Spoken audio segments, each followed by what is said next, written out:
Hello दोस्तों, हर राज्य की प्रजा का अपने राजा या सम्राट के प्रति यही ख्याल होता है कि वह सचमुच में एक प्रजापालक हो, अपने राज्य के लिए सर्वोपरि एक अच्छा उदाहरण हो, जिसका न्याय सबसे उच्च हो और जिसकी तलवार किसी लाचार पर चले ना और किसी पापी को बख्शे ना, जिसकी ताकत सिर्फ बाजुओं में नहीं बल्कि दिमाग में भी हो। ऐसा ही व्यक्ति एक राजा या सम्राट बनने योग्य होता है। लेकिन दोस्तों, चाहे कितना ही महान या बहादुर राजा ही क्यों न हो, उसे भी अपनी मौत की चिंता सताती है और लगभग सभी को सताती है। दोस्तों, अगर आप भी मौत के बारे में सोचते हो तो वीडियो को अंत तक जरूर देखना, क्योंकि इस वीडियो में हम ऐसे ही एक राजा की कहानी सुनेंगे जिसे मौत से भय था। दोस्तों, हमारे एक व्यूअर है जिन्होंने हमें पूछा था कि कोई अर्निंग ऐप बताओ जिससे कि हम घर बैठे पैसे कमा सके। तो दोस्तों, मैं आपको रोजधन ऐप के बारे में बताना चाहता हूँ। यह ऐप बहुत मज़ेदार है दोस्तों। इसमें आप घर बैठे गेम खेल के या क्विज खेल के पैसे कमा सकते हो। तो अभी जाओ प्ले स्टोर से डाउनलोड करो। डाउनलोड करते ही आपको साइन अप पे 25 रुपये मिलेंगे, और अगर आप मेरे रेफर कोड को यूज़ करेंगे तो आपको और 25 रुपये मिलेंगे। तो अभी जाओ, डिस्क्रिप्शन में कोड आपको मिल जाएगा। जैसे कि दोस्तों, मैं आपको ये गेम खेल के दिखा रहा हूँ, बॉटल शूटर। देखो कितना मज़ेदार गेम है। दोस्तों, आगे बढ़ने से पहले मैं आपसे एक सवाल पूछना चाहता हूँ कि क्या हमें गौतम बुद्ध के जीवन पर वीडियो बनाना चाहिए? अगर आपका जवाब हाँ है तो कमेंट करके ज़रूर बताएं। मेजॉरिटी रही तो मैं आपके लिए डिटेल वीडियो बनाऊंगा। तो आइए बिना समय गवाए हमारी कहानी शुरू करते हैं। एक वक्त की बात है, एक छोटे से राज्य का राजा था। राजा बड़ा ही दयालु और अच्छा था। उसकी प्रजा भी उससे अत्यंत प्रसन्न थी और प्रजा खुद को भाग्यवान मानती थी कि उनके पास एक कुशल और एक अच्छा राजा है। लेकिन दोस्तों, राजा अक्सर बहुत चिंतित रहता था, अक्सर गहरी सोच में डूबा हुआ होता। किंतु राजा कभी भी अपनी चिंता का कारण किसी को नहीं बताता। लेकिन एक दिन उनके महामात्य ने उनसे आग्रह किया और कहा कि मैं आपके राज्य का महामात्य हूं और उसके नाते मुझे आपको मार्गदर्शन करना आवश्यक है राजन।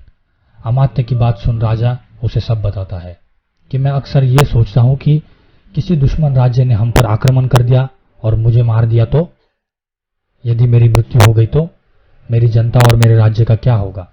इस बात पर अमात्य ने गहरी चिंता जताई और अगले ही दिन अमात्य ने एक युक्ति सोची और राजा को कहा कि क्यों न एक ऐसा महल बनवाया जाए जो चारों ओर से बंद हो, ऊंचाई पर हो, न उसमें रोशनदान हो, न जंगले, न उसमें दरवाजा हो। ऐसे महल पर किसी का हमला कारगर नहीं होगा।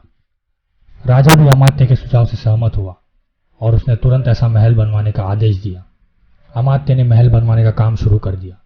कई महीने बीत गए और वह महल बनकर तैयार हुआ। सभी ने महल की प्रशंसा की। राजा को भी अब यकीन हो गया कि यह महल में मेरा कोई कुछ नहीं बिगाड़ सकता। और एक दिन गौतम बुद्ध संयोग से इस महल को देखने आते हैं। राजा उनके आगमन में कोई कमी नहीं छोड़ता और खुशी खुशी सारा महल बुद्ध को दिखाता है। लेकिन बुद्ध के चेहरे पर खुशी नहीं थी। राजा ने खुशी से बुद्ध को पूछा, कैसा लगा महल? बुद्ध ने गंभीर होकर कहा, राजन, महल तो अच्छा है, लेकिन आपने एक भूल की है। राजा ने विस्मय से पूछा कि कहाँ गलती हुई है बनते, मुझे बताओ, मैं अभी राजमिस्त्री से कहकर ठीक करवाता हूं। बुद्ध ने कहा कि महल में केवल एक ही दरवाजा है। इस दरवाजे से दुश्मन तो नहीं आ सकता, लेकिन किसी दिन अगर मौत आ गई तब? इस दरवाजे को बंद करके आप भीतर बैठ गए होते तो शायद पूरी तरह से सुरक्षा हो जाती।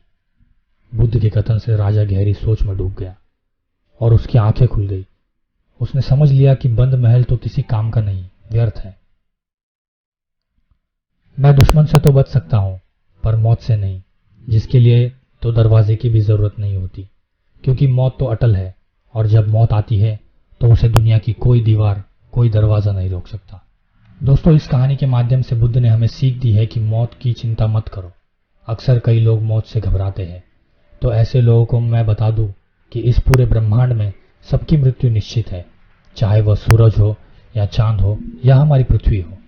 जिसने भी जन्म लिया है उसे एक ना एक दिन तो मरना ही है। लेकिन दोस्तों, हम हमारे जीवन में क्या करते हैं, हमारा व्यवहार दूसरों के प्रति कैसा है, यह सब चीजें मायने रखती है। तो दोस्तों, आज ही वक्त है। अगर आपसे कोई गलती हो रही है तो उसे ठीक करो। अपने प्रियजनों से गिले शिकवे हैं तो अभी जाकर उनसे मिलो। अपने दिल की बात कहो, अपना प्यार अपनों के साथ बांटो, क्योंकि दोस्तों, जिंदगी के इस सफर में पता नहीं कौन कब हमारा साथ छोड़कर चला जाए। पता नहीं कौन सी मुलाकात आखिरी मुलाकात बन जाए। तो अपनों से प्यार करो, उनका ख्याल रखो। दोस्तों जाने से पहले मैं बस इतना रिक्वेस्ट करना चाहता हूँ कि आप में से बहुत सारे लोग मेरे वीडियोस तो देखते हो लेकिन चैनल को सब्सक्राइब नहीं करते हो। तो दोस्तों प्लीज़ मेरे चैनल को सब्सक्राइब कर दें, मुझे सपोर्ट करें।